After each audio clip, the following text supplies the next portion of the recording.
আসসালামু আলাইকুম। আজকে দেখাচ্ছি ডিম দিয়ে লাউর খোসা ভাজি। আমরা প্রথমে তেলের মধ্যে পেঁয়াজ, কাঁচামরিচ দিয়ে কিছুটা ভেজে নিব। তারপরে এর মধ্যে আধা চামচ আদা বাটা, আধা চামচ রসুন বাটা দিয়ে ভেজে নিয়ে এর মধ্যে আলু এবং লাউর খোসা কুচি করে কেটে রাখা সেটা আমরা দিয়ে দিব। এর মধ্যে দিয়ে দিচ্ছি আধা চামচ হলুদ গুঁড়ো, আধা চামচ ধনিয়া গুঁড়ো, আধা চামচ জিরা গুঁড়ো এবং আধা চামচ লবণ দিয়ে কিছুক্ষণ একটু ভেজে এটা ঢেকে সিদ্ধ করে তারপরে এর মাঝখানে আমরা তেল দিয়ে একটা ডিম দিয়ে দিলাম। ডিমটা এভাবে ঝুরি ঝুরি করে নিচ্ছি, তারপর পুরোটা ভাজির সাথে আমরা ডিমটা মিশিয়ে নিচ্ছি এবং বারবার নেড়ে চেড়ে নিব, নিচে যেন লেগে না যায়। প্রয়োজন হলে আমরা তেল দিব।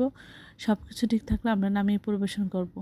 অসম্ভব মজা হয়। আপনারা এইভাবে লাউর খোসা ফেলে না দিয়ে একদিন হলো এই রেসিপিটা ট্রাই করবেন, দেখবেন কতটা টেস্টি হয়।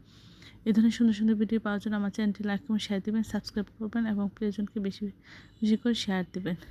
আমার রান্না চ্যানেলে সব রকমের রান্না রয়েছে। আশা করি এগুলো আপনারা দেখবেন। আমার চ্যানেলটি সাবস্ক্রাইব করবেন।